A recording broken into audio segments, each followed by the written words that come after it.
You're muted. Yeah, I don't hear you, Dave. What is There going you are. on? Every time that happens, I don't know why. But it's not muting you guys. So Doesn't like you. Just it mutes you for some strange reason. Okay. Well, For All Mankind, Season 4, Episode 3, The Bear Hug, is over, as are my technical issues, hopefully. And it has been since 2023. But here in 2025 on Live Long and Podcast, we're just getting started.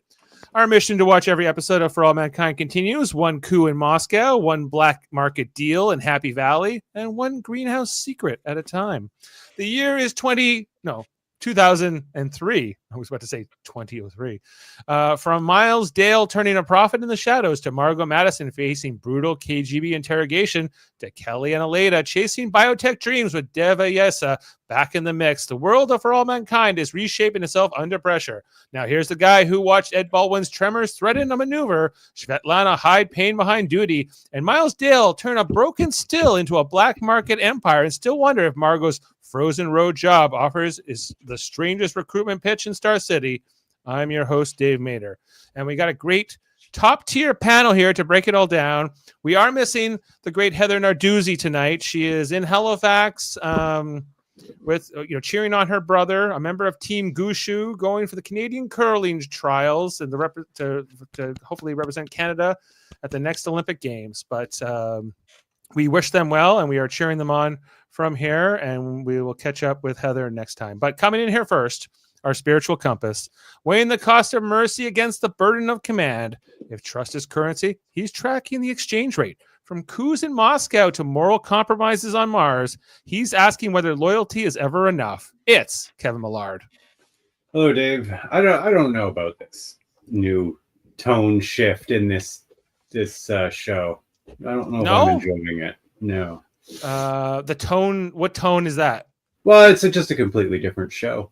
It's all different characters, and I don't know that I care about any of them. Mm-hmm. Okay, well, we're gonna break that all down. Stand by. Coveted here next. Oh, no, this is not a good start. He's our technologist who doesn't blink at taking a TV apart at 3:30 in the morning. But when Margo's surveillance vanishes and the comms go dark, he's not patching the system. He's questioning the source code. It's Jody Simpson. Hello, Dave. How are you? I'm well. How was this episode for you, Jody? It was. I don't care that much either. I don't know what's going on here, but I will say there was a couple of great quotes in this episode. But past that, I still don't care at all about Margo. I was hoping she had a pretty rough time in this episode. I was hoping they would continue, but they didn't. No. So what can you do? Well, maybe she'll get a hot sick, Jody.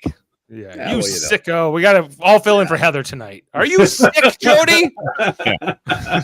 You would say that, Jody. I thought I was going to have a night without that, but where's your humanity? Yeah. Okay, well, coming in here, I'm in IT. I don't have any anymore. Well, here's the next man. He's not just reading the terrain or Dev's corporate takeover. From Ottawa to Happy Valley, he's tracking the quiet revolutions, the economic undercurrents, and the moves no one else is seeing coming until it's too late. If Mars is a pressure cooker, he's already listening to the hiss. It's Adam Woodward.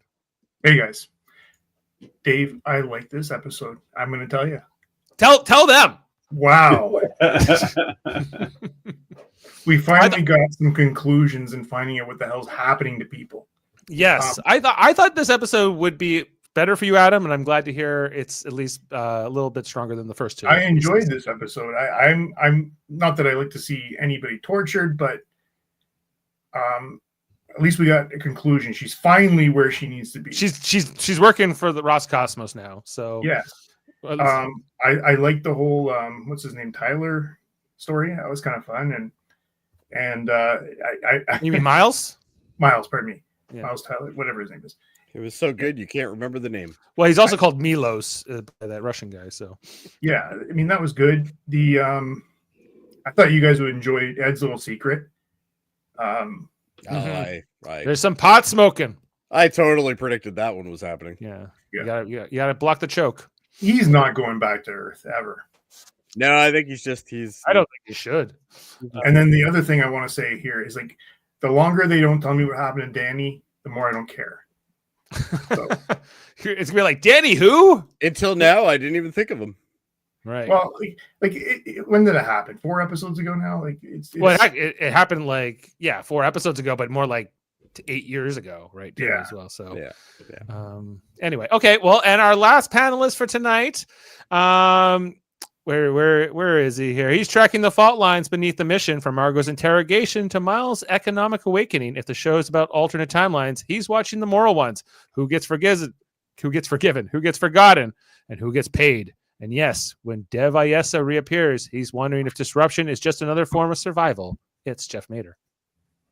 Oh, okay. Hi, Dave. Did we wake you up, or No, I was trying to figure out or were you just recapping Leaf scores? if exactly. No, You're just trying to figure out if that intro really synced up with you, and maybe it doesn't. I don't think it did. Well, but that's How about this episode? It was okay. It didn't. It was a lot about Miles trying to make more money, Dev trying to make less money, Margo getting tortured, and The whole fall of the Soviet Union, the whole coup against Gorbachev, all of that stuff. which is like, I guess 10 years later than in our timeline type thing. 12. 12, okay, Yeah. But still, I mean, it's okay.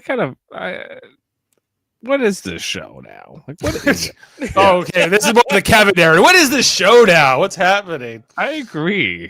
He convinced me. Miss you. Okay, Just we're that done. little tiny bit, eh? All right. Oh my gosh. I Okay, do have to tell you, though, I'm glad that guy's name is Miles, because he is Miles O'Brien. He fixes things and he must suffer at everything. Yes. I bet you he loved his parents, too. I loved my parents. Yes. So this is the 33rd episode overall for All Mankind that came out on November 22nd, 2023. Written by Andrew Black, a writer we haven't had up until this point, I believe, and directed by Dan Liu. Do you think his wife is going to meet a guy named Sabar? I think she already has. You mean Miles? In Boise? In Boise, Idaho? In Boise. I thought we were getting a Dear John letter there with that video clip. Why don't you go to Boise with Sabar and your plants and see if I care? Well, that's our Miles O'Brien reference here. But let's get back to this episode. All the headlines. So, we have the whole coup in the USSR. It looks like it's an attempted coup that gets thwarted, but Gorbachev does end up leaving office and this other person comes in. We talked about Miles Dale. He joins like the black market, and there's a whole thing here with the Koreans that kind of comes out of that with Lee Jung-il seeking to smuggle his wife to Mars. That might be a little harder than like a Playboy magazine, but we'll see. Margo interrogated, then recruited by Roscosmos. We have the whole Kelly and Aleida teaming up with Dev to take over Helios, and we also have this storyline here with Ed. His tremors are getting worse. He's given the weed to Svetlana, and there seems to be something romantic happening with them. And those are all the big notes here. Is there anything else you guys wanted to touch on before we jump into our that's review it. of the We're episode? done then, right? I think so. Like Aleida, Kelly, and Dev together. Could I care less? Probably not. Those I three enjoyed characters. I enjoyed that scene when he takes it over again, but I also hate him. So fuck it. wait, whatever. you hate him just for his? He's a dick. Well, he's a Does dick. everybody forget? No, Didn't forget. but he's part of that selfish prick club. He's a The- necessary evil. that they're At least for them, anyway. Molly Cobb says this, and I think this is the philosophy of this show, is that like these difficult agitator characters, they're assholes, but they change the world is sort of the philosophy of the show. And so Steve Jobs was very nice to his daughter. like I don't like Kelly or Aleida either, really, like as people per se, but like I like what they do. So there's kind of that thing. I don't know if there are some like truly noble characters like Danielle, And that's Dave, about it. this season is thesis is unless you're making money, you don't matter. That is the thesis of this season. Mhm. And that's what this episode was kind of about too, was like basically they go through a bunch of different boards and they all go, what's the return of investment? Not for me. And the only reason Dev decides to do it is because they have a little spat about her mom and he starts thinking about his dad. So it's an emotional connection that makes him think, you know what? I have enough money. Look at this ocean. You know, like it's like the universe. It doesn't care about you, right? Like that's what he starts thinking about, right? He starts talking about it, but he's also, he's also reminded about how he used to be more idealistic, how he used to be more all about exploration and discovery. And then I think he's become more of this pragmatic person in like the 8 years past where we left him in season 3. Get off my lawn. I think Yeah, but he also Sorry, lost his idealism because of what happened to him with Karen taking over. Yes. I mean, boards. I don't think he was not a responsible CEO. Let's face it. He spent tons of money and lost tons of money for shareholders, and that's not what their job is. Well, now he's back, baby. He's the CEO again, and we'll see. That was a great scene. How he's kicking everybody out, and you're all fired. The Icarus line was really nice. I like that one. Yeah. What was it about? Part of why a private company probably shouldn't be doing these things. That's kind of like the whole point of the season. Like, why is Helios even on Mars? What are they doing? Why is this not a government run thing? Because what ends up happening is you're gonna have a bunch of people. Hudson Bay Company. Yeah, that shouldn't even probably be there. I still don't understand the North Korea being on Mars thing. Well, you could also take the stand as that it wouldn't happen without them. They would never get there. Yeah. Well, because I think that's if you remember back in the early days of the show, like NASA was the king of delays. We can't do this. We're cautious. Yeah, now it's everything's thrown to the wind. Yeah. Right, and until you get deadlines and things that have to make you have to get things done, or pressure on them, then everybody can move fast. Yeah. Now, I'm not saying it's the most positive thing in the world, but let's face it. Like Canada wouldn't be, and I didn't mean to go that way, but here I am. Hudson Bay Company, Canada would not be the country it is today without them. Absolutely. Right. Well, yeah, and I guess like we saw that in season 3. The competition to get to Mars led to the success of the Martian base, and all 3 groups working together eventually, right? And is where we are now. Now, the exploitation part of it is your big problem. Yes. Right, and this is where we're at. The exploitation of workers. That's a big theme of this season. Exploitation of workers, exploitation of resources, everything. Like it ain't good. Their whole motive for doing everything is not good. It's it's all based off money. It has nothing to do with exactly what this whole episode's about. It's are you exploring? Are you trying to find new life? Are you trying to like advance technology and science, or are you just trying to like find an asteroid and latch onto it and mine it? It's a mining operation. It's not an exploration operation. True. Well, I mean, they're exploring their bank accounts too, guys. Like but well, Kelly wants to find life and she wants to explore Mars, but they're like, well, but they're not going to make money finding life. But is there depends on what life you find, I guess. I guess that's true. Like I personally, when Dev was first introduced to us back whenever that was, I can't remember what season now. Season 3. And just after what happened? The space station fell apart and Danny saved the day. Yeah, right? The hotel fell apart. Danny saved the day, but then Dev bought the old hotel. But that speech he gave Karen, like in that outpost or wherever he was, like he was doing a dig or something, was great. And, you saw this idealistic kind of CEO with pile of money, access when he didn't have to answer to anybody. And that was great. But he also kind of ran his company into the ground. So he's not much of a businessman. He doesn't really have much interest in that stuff. Now he does, but then Kelly reminds him, well, what about the science? And what about the challenge of it all and the pushing ourselves? And please, he was unaffected by all of that. He saw a way to get his company back. Yep. The whole point was going into that room and yelling at everybody and firing everybody. And getting his revenge. Is Dev's motivation. Kevin, you're right. And he's not he basically got home, thought about how can I do this? And then, the nice talk from Kelly about her mom and all that crap. But this is how he gets his revenge. I think both things can be true. But I liked how he did it. I gotta say, I like how he did it. Yeah. And I enjoyed that scene a lot. I like seeing Bill again doing his models. Yeah, Bill was good.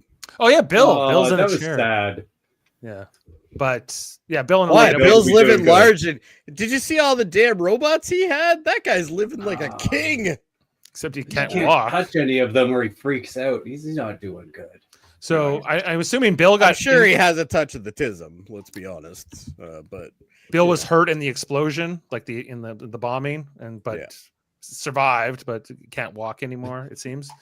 And he got a healthy dose of PTSD from guys. He's got the robot from Forbidden Planet. Well, it's okay. Just make sure you keep it over on top of the speaker. He knows where things are. He knows where things are. All right. Well, we're going to jump through the screenshots of this 110-minute episode, or hour and 10 minutes. I'm sorry, episode. I guess it's 70 something minutes. So let's get into it. The first scene is Margo.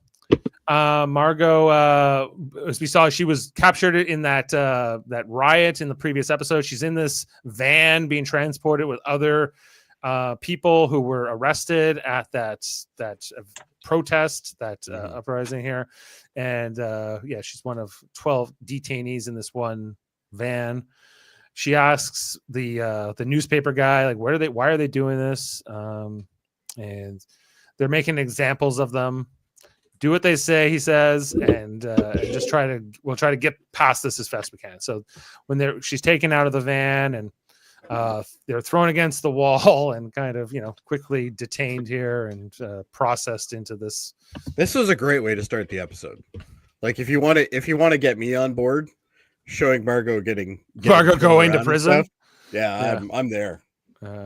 So she's getting it. Well, then you get what you want here, Jody, because I did.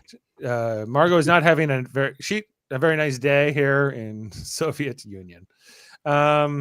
Anyway, so the bear hug, that's our teaser for the episode as we head into our credits and title card. It's all about the Margo. Margo's going through beginning of her did we lose Kevin? I think we did, yeah. And we come back. Then it's talking about everything going on in the Soviet Union, the Soviet crisis. Now this is dated. Yes. Before they even showed it, because there's no way that's what TV looked like in 2003.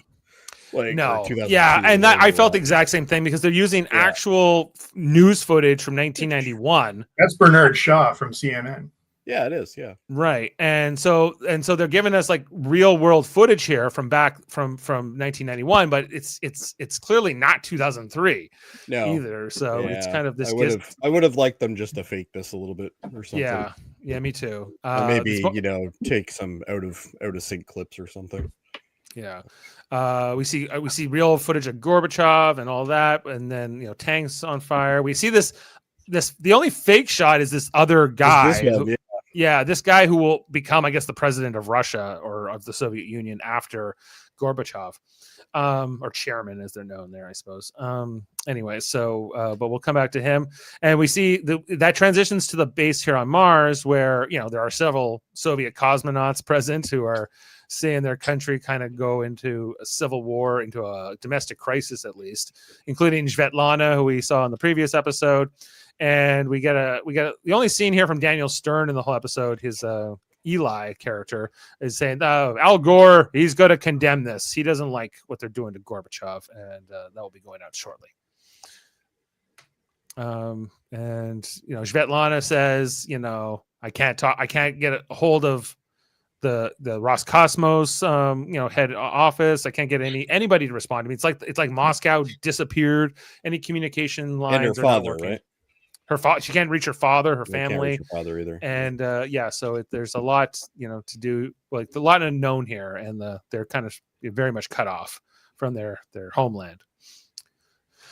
So I also just want to say that Svetlana, the lady who plays Svetlana, absolutely beautiful smile. Well, maybe not this shot, but Not this shot, but yeah. Yeah, when you see her smile, she's good looking lady. Danielle's not in the episode much either. She just kind of says, Ed, let's give priority comms. Where did her gray hair go? It comes and goes. Oh. And When they get the depends on if the hair dye is available. Powder. Fair enough. Yeah, but they're going to get priority bandwidth, like internet access to the Russians right now, so that they can try to raise home. But anyway, so then we go to first scene of Dev in this season. He doesn't come into the season. Well, the worst thing about it is the way that like the angle that they do it and everything. I didn't even realize this was Dev until like probably about 30 seconds into this clip. Yeah, we just see a man lying here on the beach in front of his home, just staring up at the sky. We get that Dev's perhaps cleaner than mine in a very dark place. He doesn't seem to have any family or friends. He just seems to be very isolated and alone. He's got a mansion and a beach, though. He does. He's then startled on his beach by a surfer, a woman coming along, and I don't know. Early to be I'm assuming this is the morning, or I'm not sure, or maybe it's night. I think it's early morning, like 5 a.m. or something. Yeah, and she's saying, "Hey, man," or he says to her, "Like, this is a private beach, and you see the no trespassing sign." She's like, "Man, don't you own enough land? You got to own the ocean too." She kind of just calls him a out of touch rich guy. Well, I'm sure he doesn't have fences across like the sandbars and all that. No, like, come on. No. Yeah. So then after that encounter with the surfer, he heads up to his house. We see here it's all gated now. He's got the security. It says no trespassing, no soliciting private property. He's very much living in a isolated state. All that money and he can't keep a surfer out. From the guy who didn't want his own office, who wanted to be amongst all his workers and sort of being one of them, he's gone to a very isolated, solitary character. Well, and I think this is supposed to give us the impression that maybe he's now feeling guilt or something, and it's like, I don't buy it.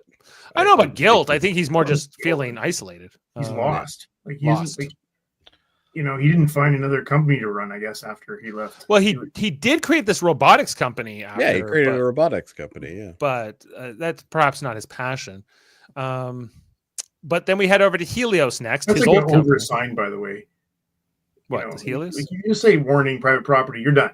You don't need to put no trespassing. No, but no soliciting. That's the most important part. Wait, what is his dream? What's his priority? Money. No, I think money is not. He's got money. I think it's like doing big, important things, making he wants history. more money. Okay, but what is that? What does he want to do? Like I think we saw in season 3, he wanted to be like the first to be behind the first group of humans that went to Mars first. He wanted to be the so once that didn't happen, and the North Koreans or they tied with the Russians, whatever. Then what? What did he want to do? Then the next great exploration. What's beyond? They say in this episode, "Oh, you wanted to colonize Mars or colonize the moons." It's like I don't hear this guy talking about colonies ever. No. It's not what he's talking. That's not his passion. Yeah, because she's like, you wanted to set up, on. No, he did. Like when they took the company away, that was his big speech, was about making colonies on Mars. Yeah, but I don't believe that. I don't believe that's his passion. No, I think Dave's right. He wants to just be remembered. He wants to be remembered for doing great, amazing things. But does he care about the colony itself? No, but he wants to do things that nobody's ever done before. Right.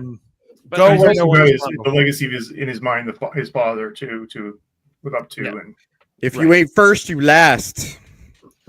Yeah, and I think and you're right. Everything around his father is key to his identity and trying to, I don't know, do something different or be different. It's funny, he hasn't found himself, his own family, which is kind of sad. Yeah, that's right. Kind of sad. We'll see more from Dev this season. Then at Helios, we see that Aleida and Kelly have teamed up here in this new company under Seeker. With this robotics company that they want to seek out life on Mars. We see them first pitching Helios. And the pitches then take us to other boards and other companies, including Northrop Grumman. And we kind of see the same pitch over and over, kind of montaging this other company as well. Not sure who they are. Anyway, and in each case, basically the yada yada of it all is they're all like, but not right now. We don't want to put money into this. Thank you for your pitch, but it's not for us. Including, it kind of finished off with Helios and this CEO guy who we met last year or last season. And we're going to see him again. Yeah, he wanted Karen to take over, but he was Dev's original partner when they made the fusion technology back in the day.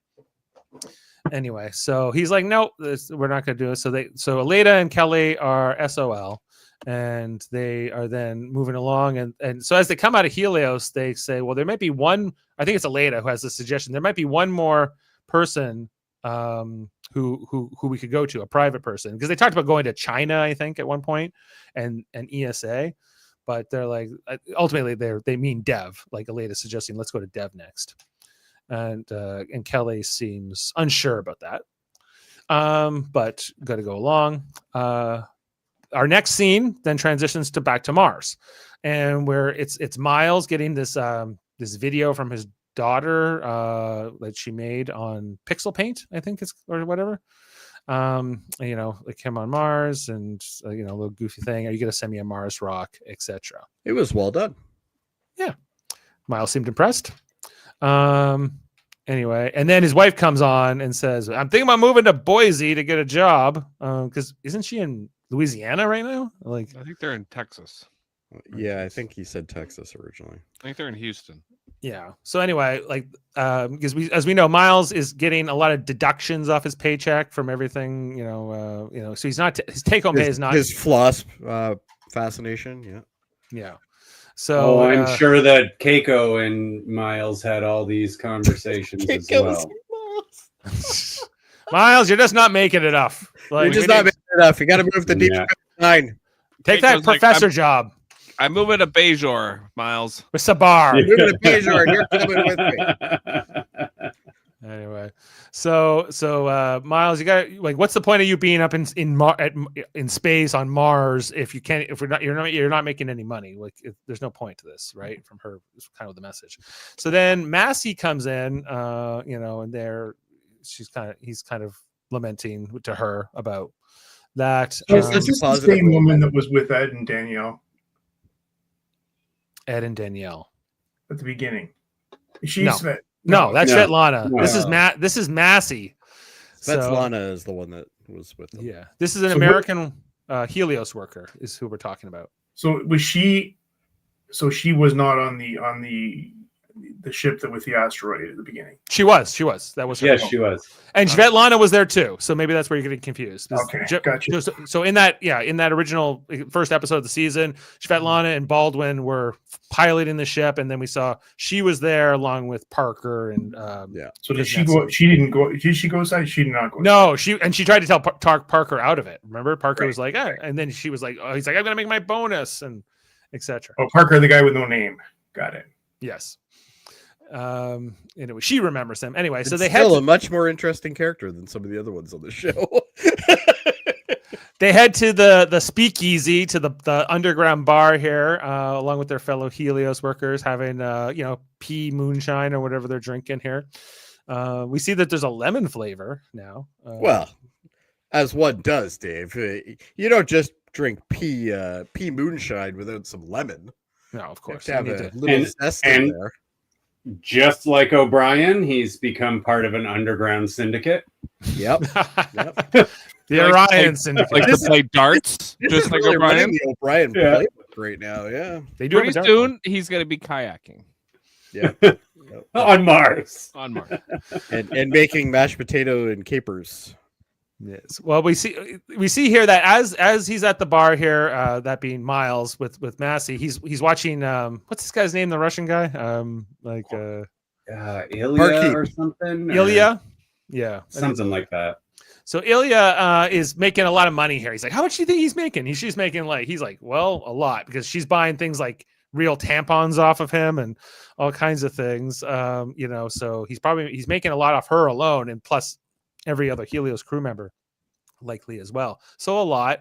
So this gives Miles the idea, like maybe maybe should offer to go into business or to make some extra money off of Ilya. So as he comes up for a drink, he kind of pitches Ilya about like maybe you need an extra set of hands, whatever. And Ilya talks about, well, at first he's like, how do you do it? And he talks about he ran the black market on the moon before he did on Mars. And he's like, it was very careful, but so the this guy guy's Quark. He's kind of Quark, yeah. Oh, okay. And he took the guy who took Bootsy. over. Yes, he's all of these people. The guy who took over his black market operation on the moon got caught pretty fast after him because he wasn't careful enough. He got caught for tax evasion, which whatever. So he's kind of turning Miles down here. He prefers to keep his operation small. But it's Massey who then intervenes here and kind of goes on a limb here for her new friend Miles, who says, "What are you dumb? You should totally use this guy. He's got a green card pass. He can get to parts of the base that you can't. That's good access." So he then says, "Okay, maybe there could be something here." So he kind of agrees to work with Miles, and that leads into the montage here. Which I think deals with montage. Oh, first before that, he thanks Massey for helping. I really like the Ocean's 11 music during the montage. Yeah, and he's like, "You need to smile, but not too much," And as we see them dealing with all their customers, the different astronauts, whomever, working them out. We see how kind of the operation partly works with the pallets they bring in of the different goods. It's kind of like, it's almost like it, like if you ever watched Oz or Orange is the New Black, like how they kind of smuggle things into prison. I'm not sure smuggling stuff. Now, mind you, a Game Boy Advance SP there in the box. That's pretty good. But spotted that right away. Oh, it did right away. Yeah. Even on this small screen, I can see what that fetches on the black market. Heather would have spotted the Conair right away. Boxed 300. The Conair massager, personal massager. Oh yeah, there's also another thing there too. I'm still trying to figure out what those like gold egg looking things with the. I think they're air fresheners, maybe. Yeah, is it air fresheners. Yeah. Well, I guess that might be important. Maybe. Anyway, so the operation continues here. Ilya showing Miles the rope. Oh yeah, he's like, I could get you pornography, like Penthouse and Playboy and some really classy this stuff. Is 2002. We got internet now. Like, come on, here. Like dial up. They got internet. Well, they've had internet longer here, but anyway, I guess a porn mag will still fetch a price here. They weren't even able to get messages from home. They're not streaming Pornhub on there. True. Well, they are now though. Maybe the Russians are now that they have priority bandwidth, but yeah, they got priority bandwidth. Here. So we see here that Miles is making more money. So is Ilya. Them working together is working out. The extra set of hands. He's learned the trade here from Ilya. Hope he got his character right. Maybe just smile, but not too much. It's often like the whatever they're selling them is always like wrapped in like this brown tape or whatever. So it's not clear always what the particular item is, but I'm guessing it's hash. But yeah, it's a lot of hash. Lots of drugs here and things else. And he's putting the money in. Now, my only issue with this is like, okay, sure, he's making extra money on this black market, but then he has to put it into his bank account. And just that whole tax evasion comment from earlier, like he's gonna have to explain where all this money's coming from, It's the first thing I thought. I'm like, this is how he gets caught. Right. Like I know that they're trying to let us know what's happening. Like he's obviously building up money, right? So they want to show us that, but it's like this seems completely counterproductive. Like show me with he brings up his mattress and there's like billions of bundles there, like that kind of thing. That would make more sense, but the fact that like you could save up the cash. You could save up the cash, and then like whatever money he has to pay for like certain goods here on the base, he could not pay. Like he could just pay that with the cash, or he can get those things through the black market and save himself a whole bunch of money. Yeah, so like floss. Yeah, so he's making a decent amount of money, but will this ultimately get him caught? We're going to find out. And that is sort of got one smug smile, didn't he? He sure does. Then after that montage, we get the scene here up at the Ranger, up in orbit around Mars with Baldwin and Svetlana, as Ed is showing her, like he's supposed to be doing this maneuver to dock the ships together, which requires a little bit of precision here. And we see more of Ed's handshakes. He's got the tremors, but he's not telling Svetlana that or anybody else. So he, at one point, he's like, "Hey, Svetlana, you've been simming on this. Why don't you take over and do the maneuver?" And she struggles a little bit. She's maybe not as attuned as Ed would normally be, but she's able to pull it off. Well, she doesn't have as much experience as him, I'm sure. Mm-hmm. Well, no, he's 900 years old now. Yeah. So how could she? I can't wait to see what he's like in next season. So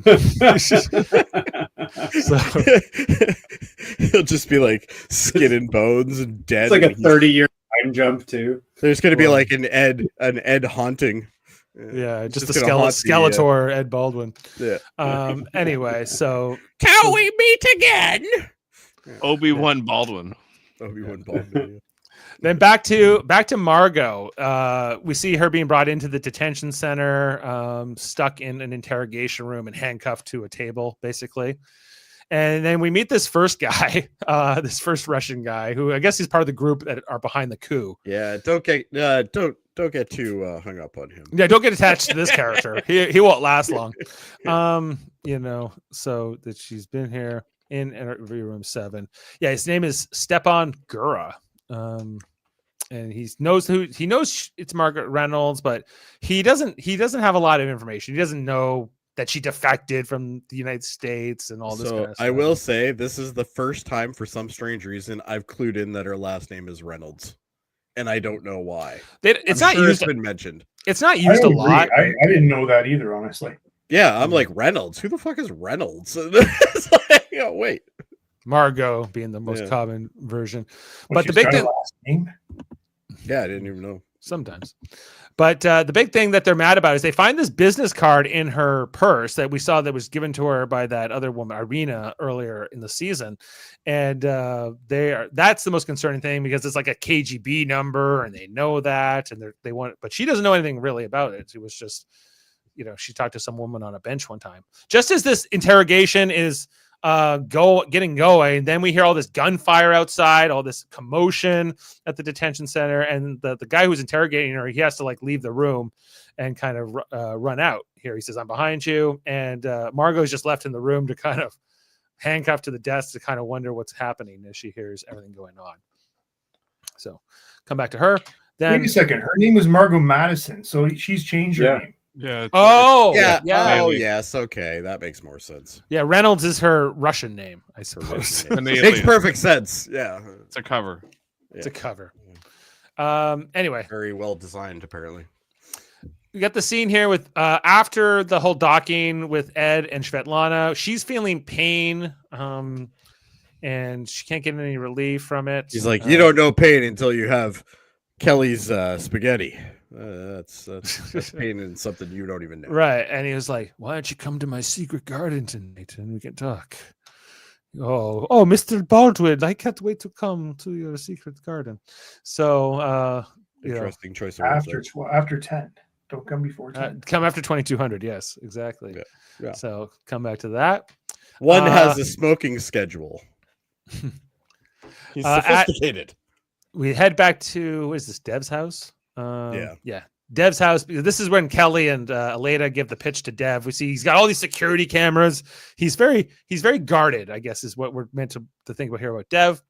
As he Kelly and Aleida come into his office living room area, and this guy has the most boring house ever.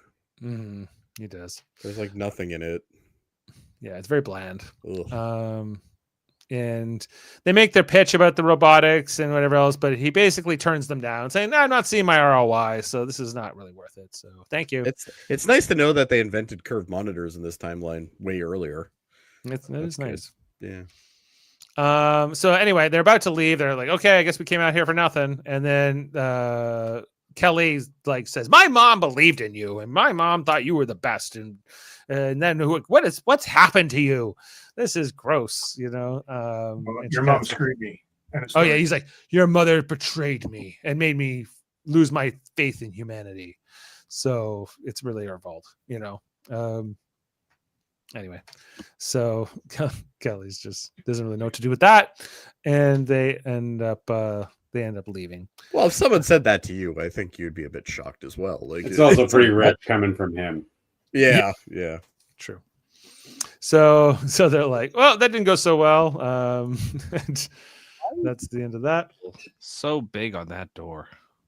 That's what I don't know. That was what I was left with from.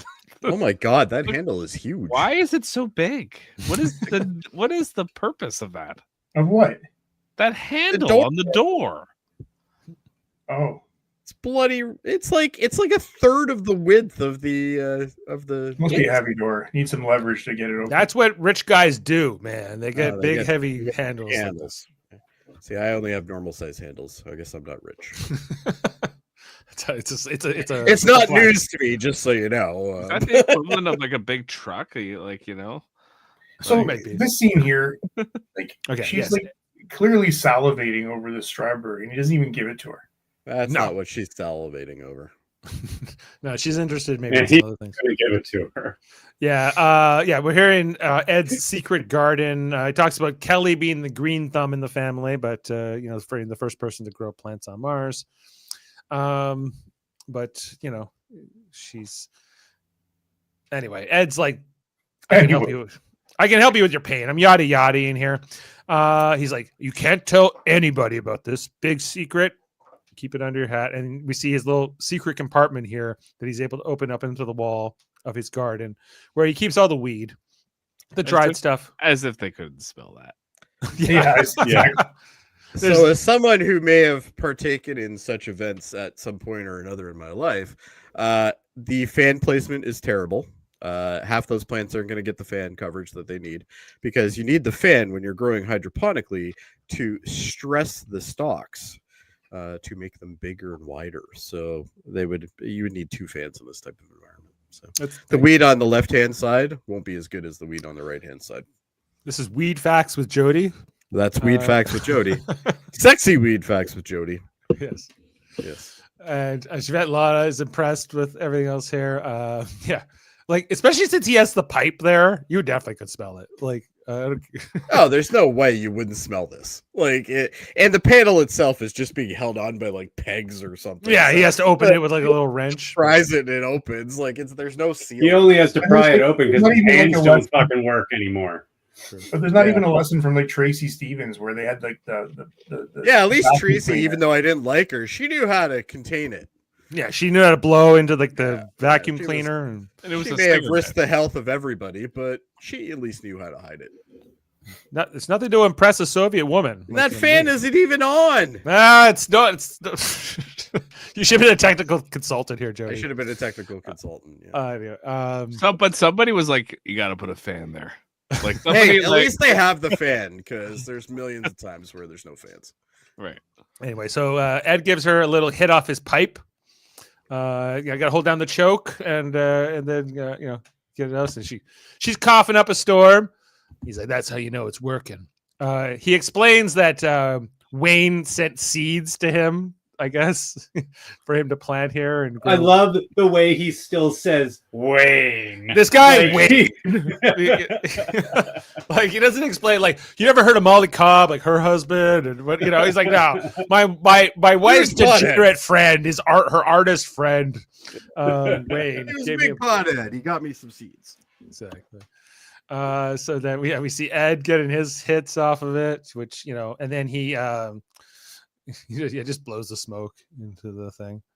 And he then gives his other secret here, not just about the weed, but about his hand tremors and the shakings. And he doesn't know what's wrong with it, but he's not told anybody now except for her, Svetlana. And so there's a bit of tenderness here, a bit of maybe a romance brewing here with Svetlana and Ed, which I think Kevin in particular is excited about.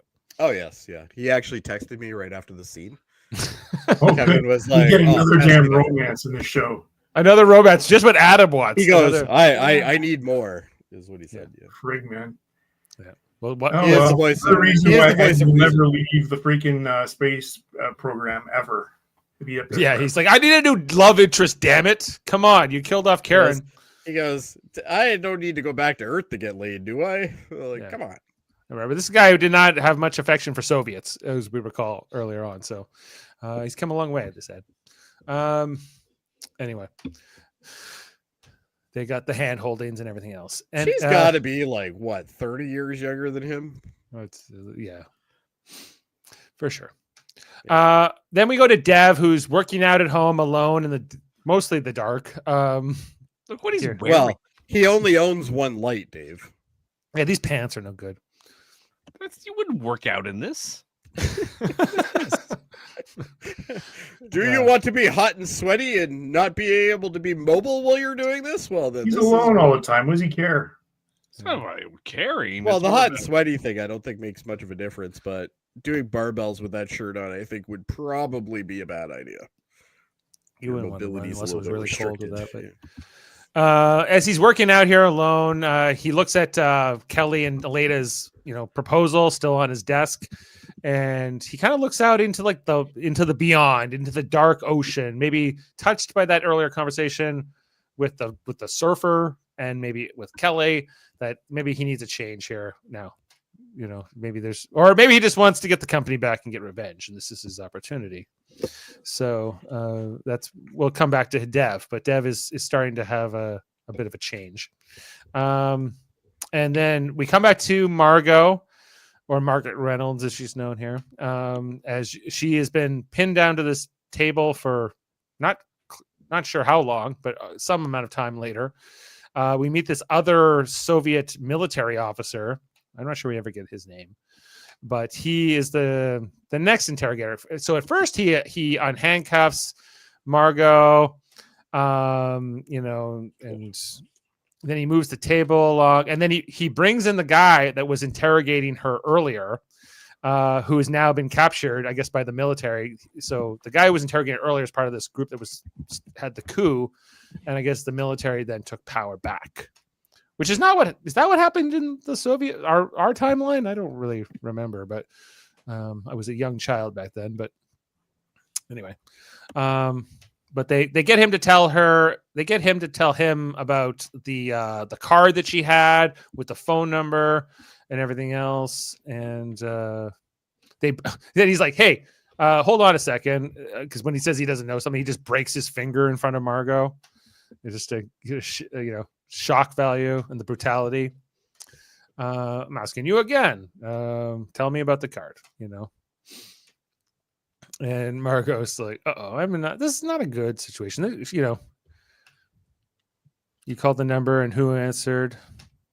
The man said it was a watch repair shop. I told him I found the number in the position of Margaret Reynolds, and then my call was transferred and another man picked up, and he said Margaret Reynolds is one of their most valued customers. And he told me I did well to call him.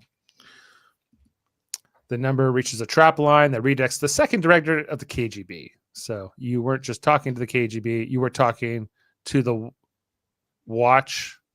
to those in the KGB who watch the rest of the KGB, basically. The secret police for the secret police. Section 31. Section 31, yeah. It would be a counterintelligence. And they're the ones backing Korzhenko, which is the new guy who's going to take over from Gorbachev, I think. So they're the ones behind the coup. And the man on the phone, did he tell you who she is? And he goes, no, it being Margo Madison. And then he just shoots him in the head in front of Margo, and his brains and blood and everything else end up all over Margo's face. You know what the worst thing to happen to Margo is? That they didn't give her a face cloth after this. They even sent her. They even finished this, and she still had all of the blood on her. Well, I'm not sure she would say that was necessarily the worst part. I don't know. That's what I think. Then this military. Did he need to shoot? Like, he knew that would happen. Oh yeah. He's going for full break this prisoner, because he's like he doesn't know what he has. Yeah, it was a show for her. He just knows that this high level the KGB's involved, and he needs to find out what the hell is going on. But he needed to spray her with blood. That was part of. Well, not only does he spray her with blood, he then chains her up, he handcuffs her around the pipes. When he could have just handcuffed her back to the table like the other guy had done. No, but he wants to torture her here, and he strings her up, kind of like Picard was in some ways, hanging from the ceiling. There are 4 lights. Yeah, and he kind of felt like she had de-aged or something because she was not doing so well. Remember, she had the brace on her elbow or her wrist or something. Yes, and well, they had to take that off so they could handcuff her. No, I know, but I think she'd be in love. That's pretty painful what they were doing to her. Oh yeah, well, like she tries to like we see her limping later on and not able to move. I'm not sure her wrist is the biggest concern right now. Yeah, she's left in this position for a while.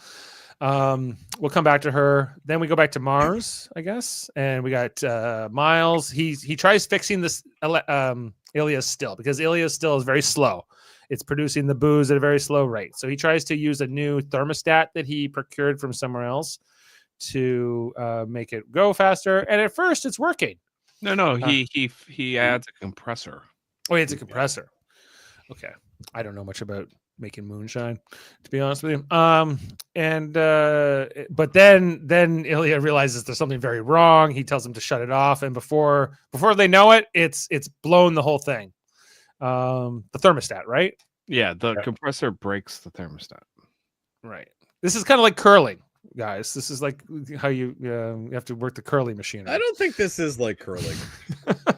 Jeff, any come on, help me out here. There is a giant compressor in the curling rink. See? Of course there is. And there's a thermostat. Yes, but it's not the same type of thermostat. This thermostat is like a car thermostat, which basically at a certain temperature opens up, right? So I'm guessing what happened is it failed and it didn't open up and blew up the system. Yeah, it broke the steel. That's what they said. Yeah. Right. So now the whole bar, the whole speakeasy shut down because they can't make the booze. Piss or not, And so then we got by the way, you don't need a still to make booze. Prisoners make prison wine. Yeah, there's prison wine. Like you don't need this. Right. But if you want the hard stuff, right? But if you want the hard stuff, you're gonna have to go this route.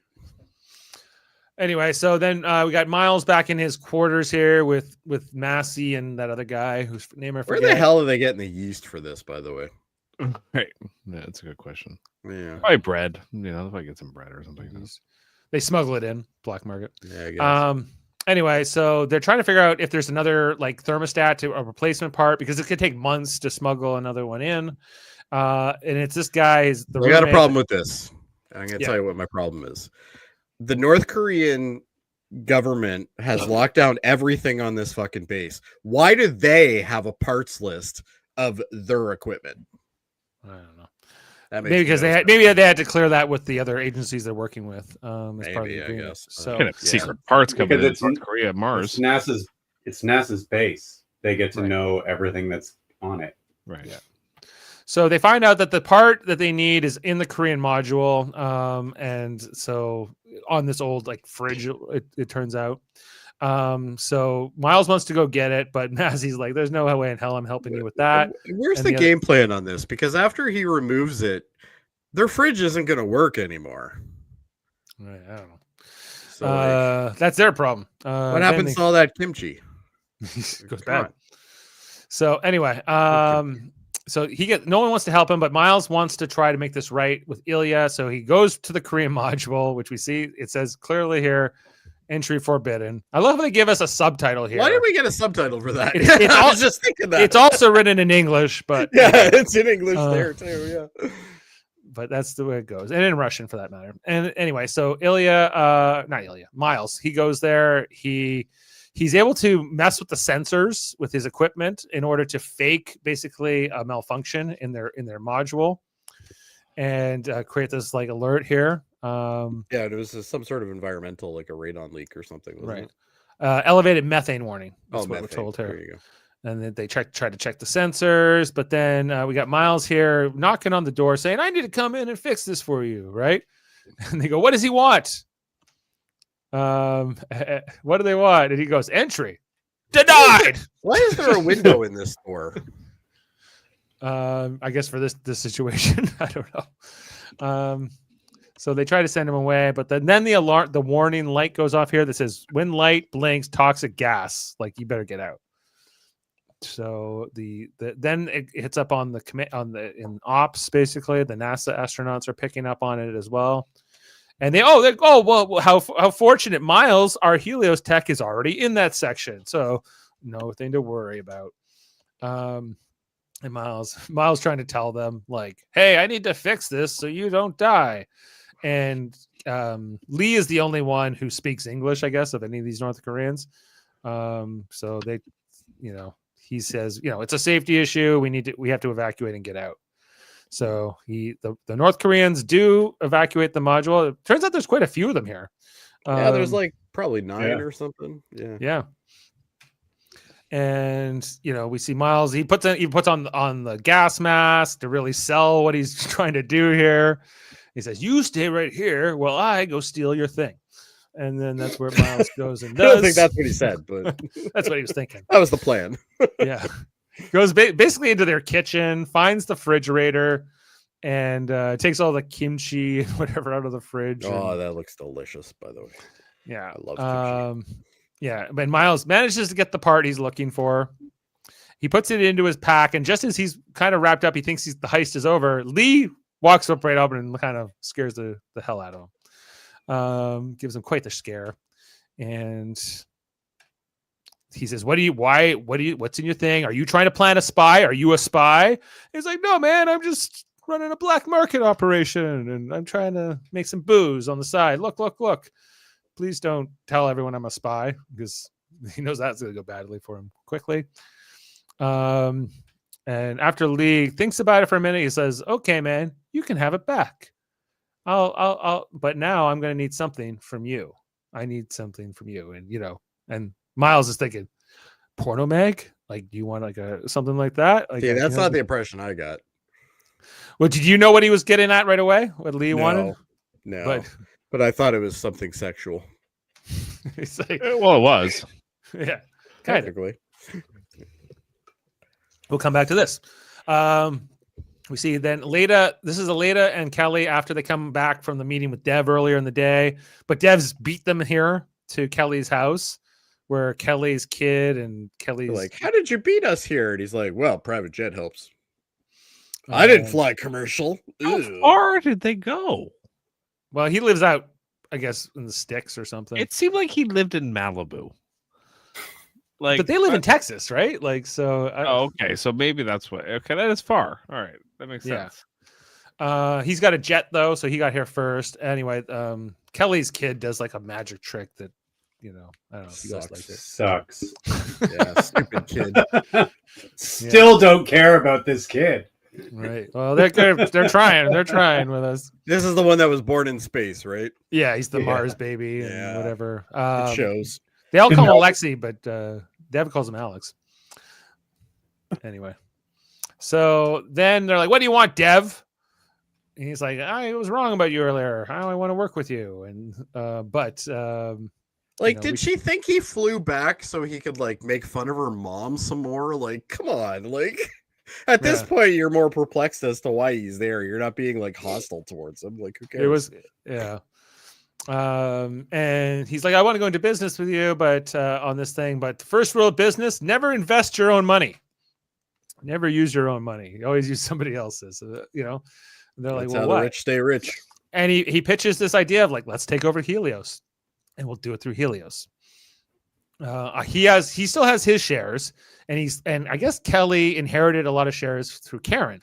So with a few other shareholders, they can maybe pull this off, theoretically. And so that is the pitch. But wasn't Karen like almost like a partner at one point? Like, yeah, she had a lot of shares. Kelly had a Kelly massive amount of shares. Person, she probably doesn't even need Dev to do this with her, but she doesn't know what she's doing.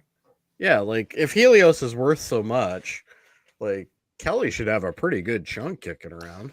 And theoretically, Dev does as well, right? Absolutely. So this kind of seems plausible, right? And then they're like, if we can get a few more of them on board, so they start looking at the other shareholders, like they would need to get a couple others on their side, and that's when Aleida looks at the list and she's like, "I'll talk to this one." And this transition. I have nothing to contribute, but I'll go talk to one of them. Yeah, I'm literally here just for the paycheck, right? But you know what? I'll do this one.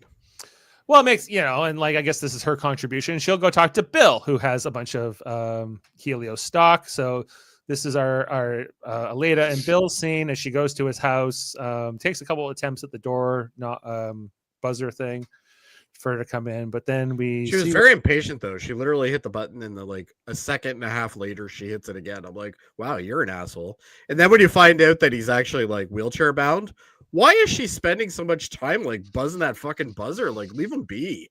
Like, it takes him a couple minutes to do something. Maybe like you already know.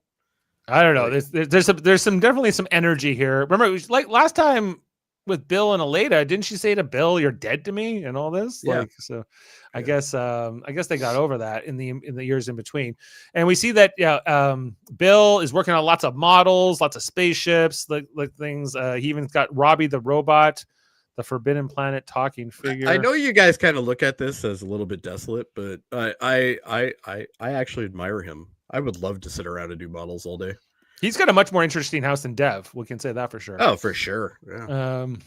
Anyway, but then Aleida like picks up the thing and then he like blows up at her and gets all mad at her and like. That's a pristine boxed Forbidden Planet robot, Dave. Yeah, and he apologizes afterwards, saying like, I need to know where everything is.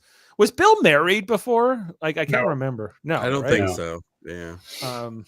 But he's become more of a recluse, it seems. We then get the reveal he's in this chair. He's got a bit of a long gray hair kind of vibe going now as well. Still wears lanyards with a pocket protector though, so he's given that up despite. Where else are you going to put your pens, Dave? Well, he's already at home. You can leave him just on your desk. He's wheelchair bound. Chaos. Absolute chaos. He needs to know where they are, Dave. Okay, sure.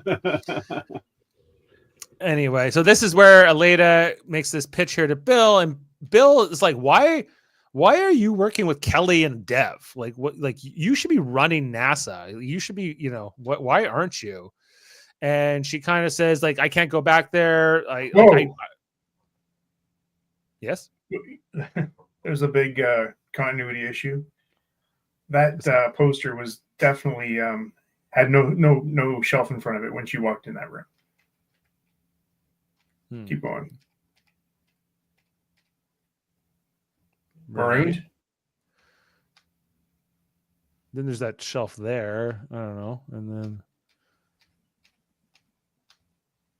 it's like it. Right. It moved at least. Yeah. It was probably in the way of the shot, so they shot. Or it was a different day, and then they moved it. Yeah, they forgot that it was supposed to be over there. Or something. Yeah, so anyway, we get more of Aleida explaining like why she's leaving NASA, why she can't, like she went back to work there over the last 8 years, but like she wasn't really over everything that happened there. She talks about the whole incident with the Ranger, and Parker and Kuznetsov getting killed, and that that was like it for her. Like that was like the final trauma that she had to kind of get out and do something different. So I think that and then Bill and Aleida get into an argument more about Margo. They think Margo's dead, and whether the Russians made her give her the secrets and this kind of stuff. And like we're not having this argument again, etc. But then they do. And they talk about the explosion and that plastic in the back of your throat and everything else, and that she can't go back to it. But you know what? The good thing there is that he accepted it, clearly, because he's got some issues too. He accepts once she explains it, then he gets it, right? And she talks about leaving her post and everything else in that Ranger incident. And he's like, "Well, at least you didn't pee your pants," right? And that kind of breaks the tension here a little bit, and they have. Wow, that shelf has stuff on it now. Yeah, it's all about that shelf, guys. That shelf just keeps changing. I like the poster, Dave. I was like, that's why I noticed it. Okay. A show's really gripping you. There's more going on in the scene, guys, than what's going on the shelf. But sorry. Yeah, I was just concerned. Yeah, with all the they're wearing uniforms too, like clothes. We could talk about that. Actually, go back to that shelf shot again. Mm-hmm. One more. Enhance. What am I Okay, enhancing? no, it's not the same rockets that were on the other side. I don't hear any complaints that we're going long tonight. You're stopping me to talk about shelves and things and walls. And Dave, I have to have something interesting to talk about. I think the scene is interesting. Okay. Anyway, What's up? he signs the papers. He doesn't care about his shares. He's like, do whatever the hell you want with my shares. And he goes, Aleida, all yours, all good. He's like, I'll sign it. Just get the fuck out of my house. Like, I'm done with you. I just want to do my models. Leave me alone. You're dead to me now. Yeah, you're dead to me now. Take them. I'm building a whatever. I'm busy. Should we go back to Margo? Oh, sure. Why not? Margo has hanged here from a chain, handcuffed to the ceiling for a while, it seems. Then this soldier guy comes in and starts interrogating her again. He's drinking in front of her. So this guy's like Soviet communist guy, right? He's like Soviet military, yeah. Right. Yeah. I would imagine a general or a high ranking. Yeah, I'm guessing officer. it's a fairly high rank. Yeah. Anyway, so he continues this interrogation, but then he's interrupted by like even higher ranking people than him. Everybody just keeps getting replaced. Yeah. Right. Yeah, it's like the captaincy of the Discovery. Oh, there you go. Constantly someone else in charge. Yeah. Interesting metaphor. Accurate though. Yeah. And yet again, she's locked in this room by herself, hearing things happen outside that are going to be consequential to her fate. Anyway, so then, we see her wrists are all chafed and yeah, they did a good job with this, like, because like the one wrist is like it's all shaven out because like obviously the rubbing of the thing, and then the other side is like bleeding because I guess that wouldn't hurt more or something. I don't know, but I still thought that was really well done. Yeah, they're going for it here. I would say that. Anyway, so then he comes in and she thinks she's got to kill her because and then he cuts her down. He takes her down and yeah. So here's a problem I have with this. There's no way that her arms are usable right now.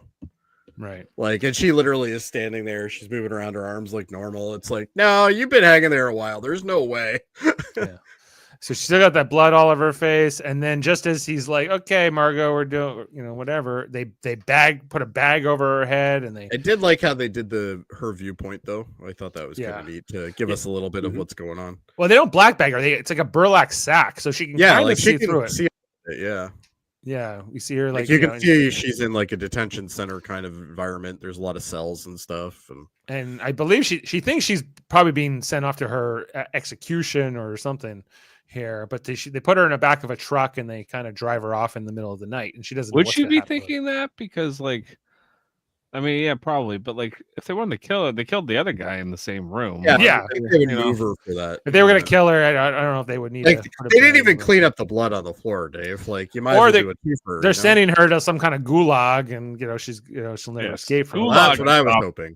I'd be thinking gulag if I were not the same. Whatever it is, she's powerless to do anything about it. And anyway, so then we go back to Helios, and this is the scene where Dev takes back the company. It's a board meeting. Adam, I'm curious, just for how realistic or unrealistic you found any of this stuff. But the shareholders and the board members are all present, and I guess some of the corporate leadership as they're going through like their earnings thing for the 2002, 2003 fiscal. Looks like go ahead. It was just an earnings report. It looks like because a board meeting would be much smaller. Right. Yeah, like this is the board with shareholders. Yeah, this is more of like a shareholders earnings report. It looks like a positive growth line. It does. Looks good. Looks good. Looks like they're on course for 2003, so that's good too. But then, like WWF style, like the music plays, and here comes Dev. Cena! And it's Dev here with his wrestling stable. He's got Kelly, he's got Aleida. And who both walk in like they own the place, and it's like, you don't own shit right now. Like, come on. Right. And Dev clearly him explains like the rules of this, and it state that I have to address the entire board member and shareholders, which I guess most of them are present here, or all of them are present. So this allows, and he announces his hostile takeover of the company, that he's using his shares and he's taking over the board. And he fires all these board members who didn't back him all those years ago when he wanted to do all his other stuff here on Helios. The whole finance team out. The whole finance team. And his former partner, the current CEO, but he announces like he's now the CEO. I'm not sure how realistic this is, though. I don't think you could just. I think. Well, he says, yeah, you could sue me. Yeah, you could, but that's only going to drop the stock price, and that's not good for anybody. Like, did that seem convincing? Like, no, don't do. I think they just would have sued him. Did that seem convincing, Adam? Like, could no, somebody? Because I mean, like, a hostile takeover, like depending on how the company's performing. First of all, the company looks like it's doing fine. So then you get a hostile takeover. Now there's uncertainty. So the stock prices are going to fall regardless. Yeah. Right. Yeah. Right. But it would follow a lot more if they thought there was a whole bunch of fighting, I guess is his point. So he's kind of saying you don't have you have no choice but to back down unless you want to like. But I mean, look, like if you're firing the existing board, the existing finance team, like I think that would cause too much disruption, but whatever. It'll bounce back. It always bounces back. Well, the stock will bounce back. Come on. Also TV. Yeah. It was good drama. Like this guy did like the Icarus line though. This guy who was removed as CEO for being irresponsible with the company is now going to be put back in. He's now walking back in, being irresponsible and taking over the company. Could this CEO guy though that's in charge right now be any more of a bland TV character in the history of TV? Like, who is this guy? What's his name? Could he not have given him at least something to ping pong back at them? I think that was the point, Jeff. Is like he was he's just the caretaker CEO. Just do. There's no not a visionary. Yeah, but he didn't even want to do the job. Remember? Well, true. He wanted Karen to do it, but I guess when Karen died, there was no one else, so he did it. But yeah, like this history between these two, not great. So this is him getting his jump on him here, and he fires the whole finance team. And he's got Kelly and Aleida who are like looking at him with reverence. And he fires his old partner here, bars him from the building. So I'm guessing in the next season we're gonna get a scene where Kelly's gonna realize in the error of her ways, teaming up with him again, just like her mom did, and the cycle continues. My favorite one was this woman when he said, "Your finance team, you're all fired." She's like, "What?" She's like, "What? I'm 3 days away from retirement." She probably was. Anyway, so I'm too old for this shit. Get rid of them all. Get out, everybody! Get out! The thing is, a CEO can't fire a board member. No, that would never go. Who can remove board members? Other board members. Okay, it's got to be a vote, right? So anyway, that's the whole point of having a board. You don't have one person that can just do whatever the hell they want. Well, I guess he's the chairman of the board, but still, even then, you need. Yeah, you can't just remove them all in one full swoop. TV show. Yeah. Anyway, so suspend reality. We go back to Mars, and Miles gives the thermostat here to Ilya, and he's very happy. And so the black market is back in full swing, and Miles has got his spot back. They're having a drink to celebrate, and things. Hold your pissed water up high and cheer with me. And then Miles is like, "I got a new customer for you, Ilya." And the reveal is it's Lee, the North Korean, the first man on Mars, if we recall. And at first, Ilya's like, come in. Like he's like a new market, a North Korean market. Oh, yeah. He's like, ooh, this could work out well for me. Yes. And so like again, like Massey's kind of impressed, kind of giving Miles some props here. And as Ilya's talking to Lee, he's like, "No, I don't want your porn magazines or your booze. I'm here for one certain thing." And he's like, "What is it? What can I help you with?" And he's like, "Can you smuggle this in?"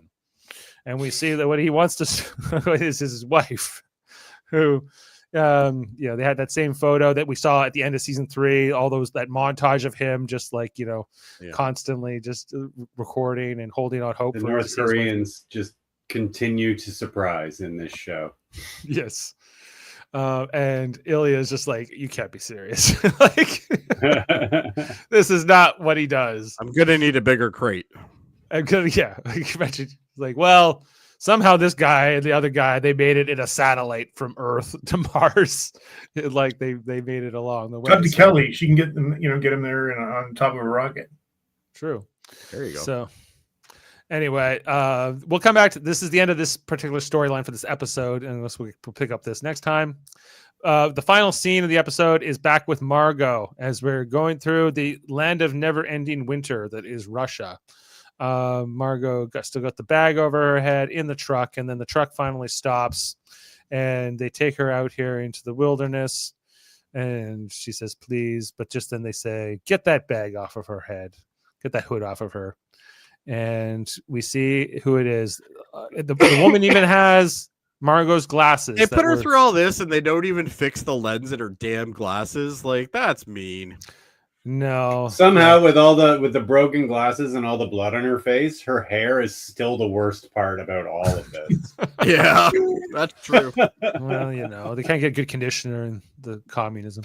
So it's that constant cold. It does things to your hair. It's brittle.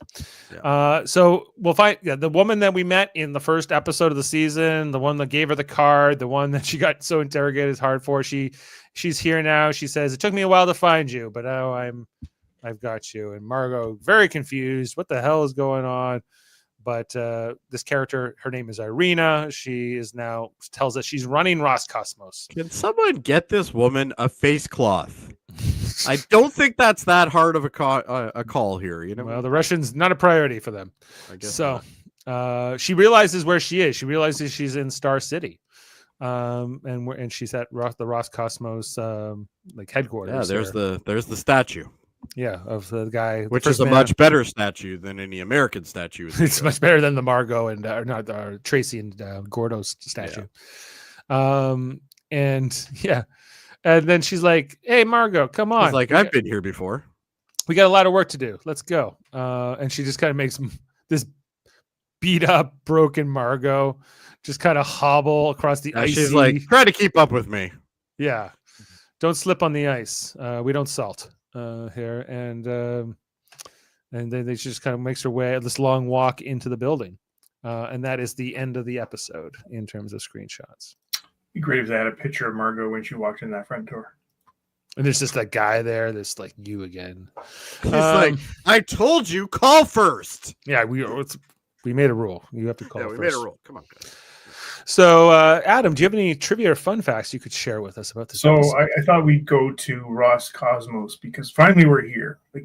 After Margo being there for 8 bloody years doing nothing, we can talk about this. So, guys, Jody, can you bring up that picture I put in the chat there? Oh, yeah. Give me a second here. Just starting with the symbol because it's kind of interesting. Why don't you go do another fun fact while I'm bringing this All right, we'll start there. So, interesting. So this started in 1950, and when the space race really began. And what had happened was that, early on they got some good gains. They got the first satellite into orbit, and then they launched the first man into orbit. Remember with Yuri Gagarin? We covered this in the first season, right? So they had a lot of gains, and they were beating the NASA program. But in, I guess, fine form with the Russian way they do business, they were worried about giving too much power to one agency or one person. So they started decentralizing how that program ran. So it wasn't so much the fact that, so this part was done by this group, this part was done by another group, and there was really no momentum kept. So when, NASA started getting momentum with the Saturn program, the Russians in real life, or the Soviets, were losing ground. And then, fast forward to the 1990s when all the problems started, there was no money. So basically everything ground to a halt here. And the only way they kept going, because they became a launch facility for satellites. So they were basically taking money to throw satellites up into orbit for other countries and companies and whatever. But no space, no science, no evolution, no anything happening in that department.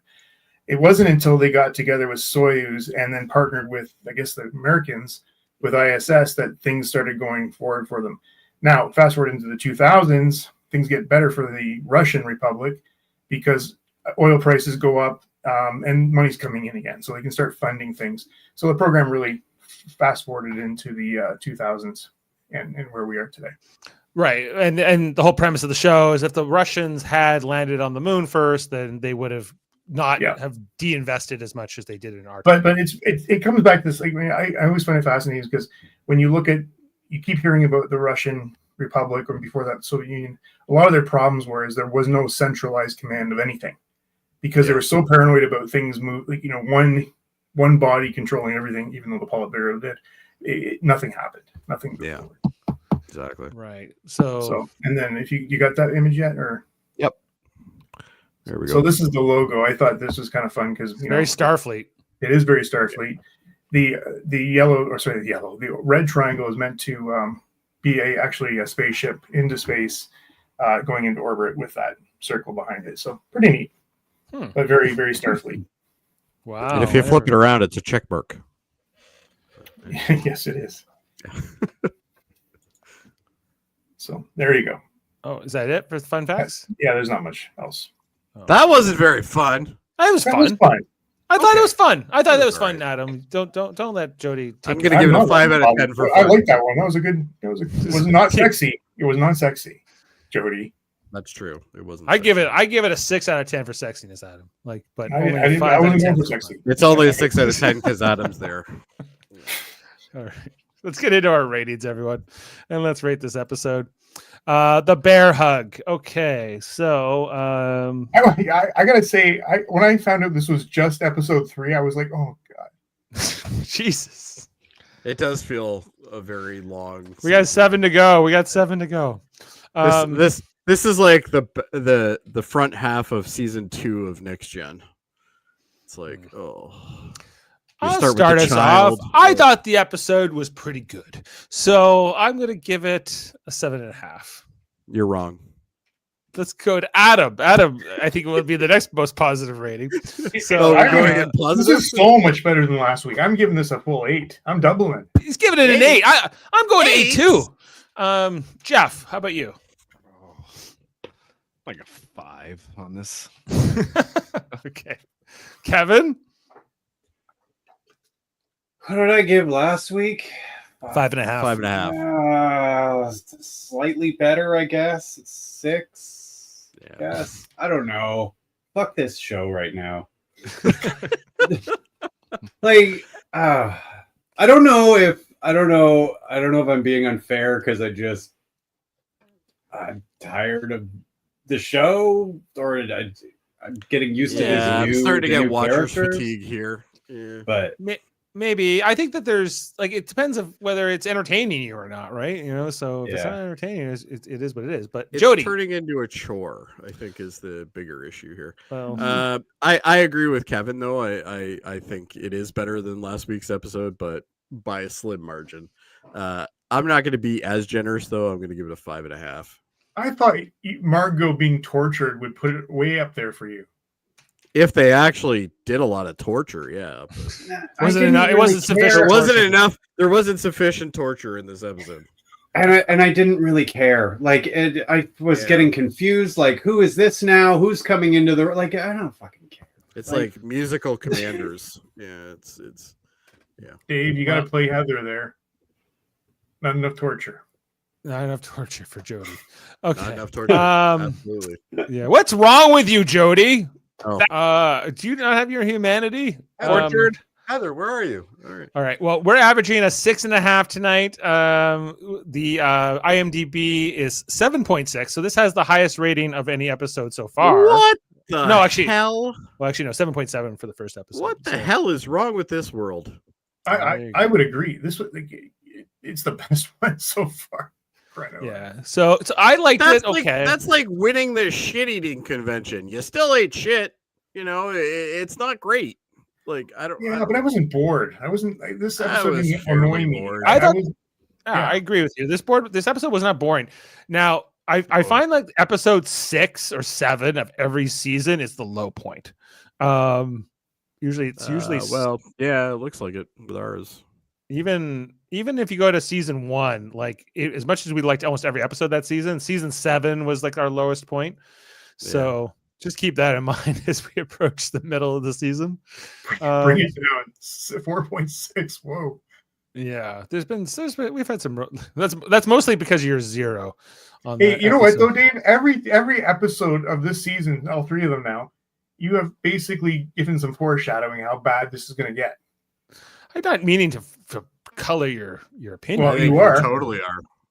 No, then I'm gonna episode from here on is amazing. You're gonna love it. Like these themes. Now I know you're really lying. resonate. Yeah, you're gonna be. Oh my god! I think we'll see you next week. We'll see you next week. And speaking of next week, let's look ahead to the next episode. It is called A House Divided. The fallout from Moscow's coup and Happy Valley's black market schemes begin to fracture alliances on every front. As trust erodes and loyalties split, Mars becomes a battleground not just for survival, but for control. And on Earth, we hate it. On Earth, political upheaval collides with scientific ambition, while in orbit, the smallest misstep could redraw the balance of power. Does that sound fun? Yeah, I bet that's the best part of the episode is the synopsis, though. We'll see. Doesn't that sound nice? It's very nice. Very nice indeed. It's Vigo. Yeah, he is Vigo. Yes, Vigo. He's the Carpathian. Speaking of our other stuff on this channel, we cover an episode of Star Trek The Next Generation every week. We are going to be on tomorrow night. It is called The Hunted, Season 3, Episode 11 from 1990. It's a pretty good one. I think you are on this. No, I should probably watch that episode. No, it's Adam, Jane, and Marcel. Jody, can you take my spot? I thought it was Thursday week. I can't do it. Oh, I guess I'm on it now. Then Right. Jody, you're in, along with Marcel and Jane. I don't remember if that's a good episode or not. I think it is. It's a good episode. It's a good Oh episode. yeah, it's a good one. Yeah. I wanted to do that. And also every Wednesday on our Super Mater Brothers podcast channel, we are covering episodes of Survivor 49.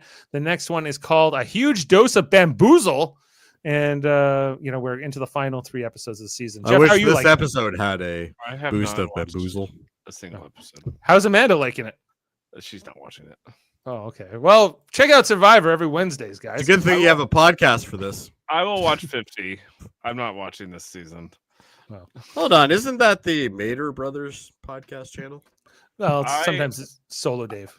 I work Wednesday night, so it's just not even. But we have Jason R. Phillips, Josh Foster, Becky, and Jameel Robinson also on those podcasts. So don't. I would show up just for the people. Don't worry. There's a whole panel. Yeah. Anyway, and trivial debates. Very not nice. We got trivial debates coming up this Sunday. I Babylon bet it's 5. something stupid. Babylon 5. Okay, good. I think we got Justin, we got Jeff Aiken, and I think Shaggy. No, who's the last? The good thing is, Dave, you can answer anything and nobody will know if it's true or not. Oh, I'll know. I'm coming on just to watch Dave clean up. I'm the judge. Oh, You're the judge. But you're right, I will clean up. So You're a winner in my heart, Dave. I'm guessing it's going to go like this. First part of the episode. What do you mean you've never seen it? They show up in every question they don't get. Do you know what? I'll give you a little preview, guys. The TV Why? question is if there was one episode of Babylon 5 to show to an outsider, just as like a once time, watch this episode, see if you like the show, because everyone wants to start at the beginning, but it takes a while in that show. And we're going to see what those answers are. We're going to see what the best answer is, and I'm going to recommend that episode to all of you. So get ready. All right, I will watch it. Thank you. Anyway, I'm excited for that. You're really turning evil at him. No, I am curious. I don't want to start with crap. Right. So We had nothing on this show. if I can say, this is like the one episode. But you're gonna watch the episode and go, "Who the fuck is all these people?" Right. Well, there's that issue, but Yeah. anyway, so we'll leave you for tonight, everyone. Thanks for being with us. We'll catch up with Heather. How's Team Gushu doing tonight, Jeff? Do we know? I have no idea. Okay. Well, we wish them well. We hope also they're doing well. We're also cheering on our cousin Tracy Fleury and as a member of Team Homan on the women's side. So good luck to all competitors, but those we are cheering for especially. But All nothing right. from my family because none of them are professional. Not yet. Never. So Never. you never know. It's not going to happen. But anyway. All right. Well, thanks everyone. Wushu lost Uh-oh. 9-7. Uh-oh. to Sorry, Dunstan. Sorry, Heather. That's their first loss, so it can be. They can bounce back. They can bounce back. See, you should have been on the podcast. Epping also lost. There you go. Wow, you're just the bearer of bad news today, aren't you? Yep. All right. Well, thanks everyone. Live long and podcast, and we'll see you next time here. Have a great night. For all mankind. Beam up some Star Trek content with Live Long and Podcast. A roundtable movie discussion with Hey, did you see this one? And take a peek into the darkness with Heard Noise. Must Investigate with Michael Chan. Watch us duke it out on trivial debates. And let's chat about TV with the Super Mater Brothers. It's all here on the United Federation of Podcasts.